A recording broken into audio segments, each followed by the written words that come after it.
Welcome back to my YouTube channel.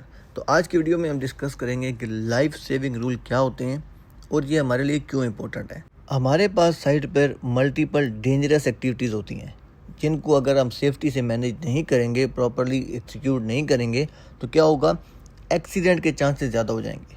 और अगर उस डेंजरस एक्टिविटी में एक्सीडेंट हो गया तो वो एक्सीडेंट फैटल एक्सीडेंट भी हो सकता है। फॉर एग्जांपल, अगर एक आदमी 10 मीटर या 20 मीटर हाइट पे काम कर रहा है और अगर वो हाइट से गिर गया तो उसकी जान भी जा सकती है। इसी तरह अगर टॉक्सिक गैस का एरिया है, वहाँ पे काम करने जा रहे हैं, आपने गैस टेस्टिंग नहीं की, आपने ऑथराइजेशन नहीं ली, तो वहाँ पे टॉक्सिक गैस की वजह से भी फैटिलिटी हो सकती है।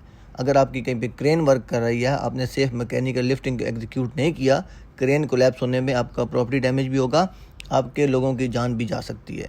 तो इस तरह की तमाम डेंजरस एक्टिविटी को सेफ्टी से एग्जीक्यूट करने के लिए हम लोगों ने कुछ स्टैंडर्डाइज ऑपरेटिंग प्रोसीजर या सेफ ऑपरेटिंग प्रोसीजर बनाए होते हैं, SOP बनाए होते हैं, जिनको हम बोलते हैं लाइफ सेविंग रूल। तो डेंजरस एक्टिविटी को सेफ्टी से कंप्लीट करवाने के लिए लाइफ सेविंग रूल या जीवन सुरक्षा नियम, अगर उर्दू में बात करें तो ज़िंदगी बचाने के असूल बहुत इंपॉर्टेंट है। कोई भी एक्टिविटी करनी है, सबसे पहले आइडेंटिफाई करना है कि इसके अंदर कौन कौन सा लाइफ सेविंग रूल इम्प्लीमेंट होगा। फिर as per this life saving rule जो भी उसमें इम्प्लीमेंट हो रहा होगा उसकी तमाम रिक्वायरमेंट्स को फुलफ़िल करना मैंडेटरी होगा, तब ही हम अपनी एक्टिविटी को सेफ्टी से एग्जीक्यूट कर पाएंगे। तो उम्मीद करता हूँ कि लाइफ सेविंग रूल क्या होता है और क्यों इंपॉर्टेंट है, ये टॉपिक आपका क्लियर हो चुका होगा। नेक्स्ट वीडियो में हम लाइफ सेविंग रूल को 1 बाय 1 डिस्कस करना स्टार्ट करेंगे।